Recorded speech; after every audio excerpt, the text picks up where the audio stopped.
வாங்க இந்த வீடியோவில் விக்ரம், லியோ, இப்போ கூலி இது மூணோட டைட்டில் ரிவீல் டீசரோட கம்பேரிசனை பார்த்துடலாம். ஸோ அந்த மூணுமே வச்சிருக்கேன். ஆக்சுவலாக மூணுலையுமே நல்ல லாங் ஷாட்டில் ஏதோ ஒரு பில்டிங்கை ஃபஸ்ட்டு காட்டிட்டு அதுக்குள்ளே ஏதோ சில விஷயங்கள் நடக்கிற மாதிரி தான் ஃபஸ்ட்டு காட்டுவாங்க. அதில் பார்த்தீங்கன்னா விக்ரமோட டீசரில் பார்த்தீங்கன்னா கமல் வந்து ஏதோ ஒன்று ப்ரிப்பேர் பண்ணிட்டு இருக்க மாதிரியும், இதில் காஃபி ஷாப்பில் ஏதோ ஒன்று ரெடி பண்ணிட்டு இருக்க மாதிரியும் லியோவில் காட்டுவாங்க. இதில் பார்த்தீங்கன்னா கூலியில் ஏதோ ஸ்மகிள் பண்ணுற ஒரு கோல்டு ஸ்மகிள் பண்ணுற ஒரு இடம் மாதிரி காட்டுவாங்க.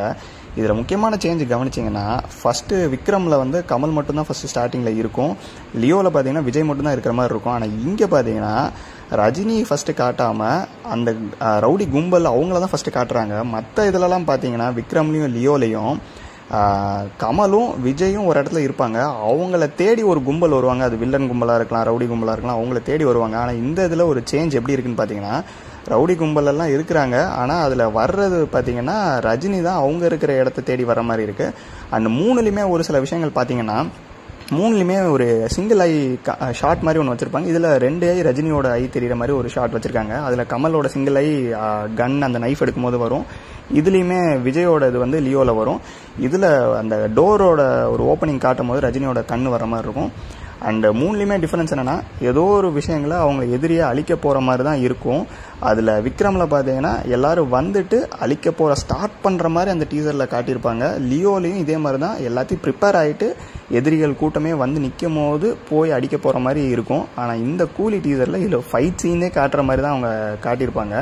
அண்ட் இதில் முக்கியமான இன்னொரு சேஞ்ச் பார்த்தா விக்ரம்லேயும் சரி லியோலையும் சரி டயலாக்ஸ் ரொம்ப மினிமலாக இருக்கும். பெருசாக டயலாக்ஸ் வந்து அந்த ஹீரோ வந்து அந்த டைட்டில் ரிவீல் டீசரில் காட்டியிருக்க மாட்டாங்க. ஆனால் இங்கே ரஜினியோட பழைய படத்தோட ஃபேமஸான டயலாக் இந்த டீசர் ஃபுல்லாக 3 நிமிஷத்துக்குமே அப்படியே டயலாக் சொல்லிவிட்டு at the same time fight சீனும் காட்டியிருக்காங்க. இது ஒரு டிஃப்ரெண்ட்டாக இருந்துச்சு.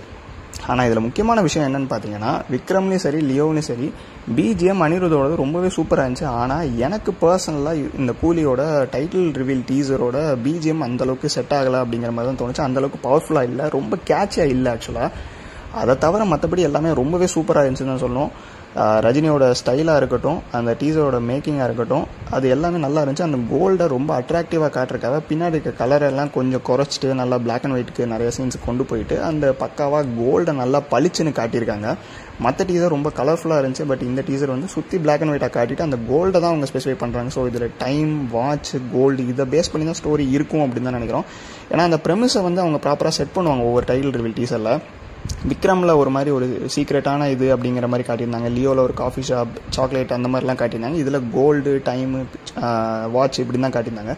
ஸோ இதை பேஸ் பண்ணி தான் மேபி அவங்களோட ஸ்டோரி இருக்கலாம் அப்படின்னு தான் நாங்கள் நினச்சிட்ருக்கோம்.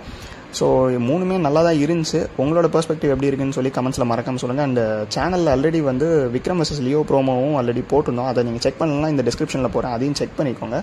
அந்த வீடியோ பிடிச்சிருந்தால் லைக் பண்ணுங்கள், ஷேர் பண்ணுங்கள், சப்ஸ்கிரைப் பண்ணுங்கள். See you in the next video. Tada, bye bye.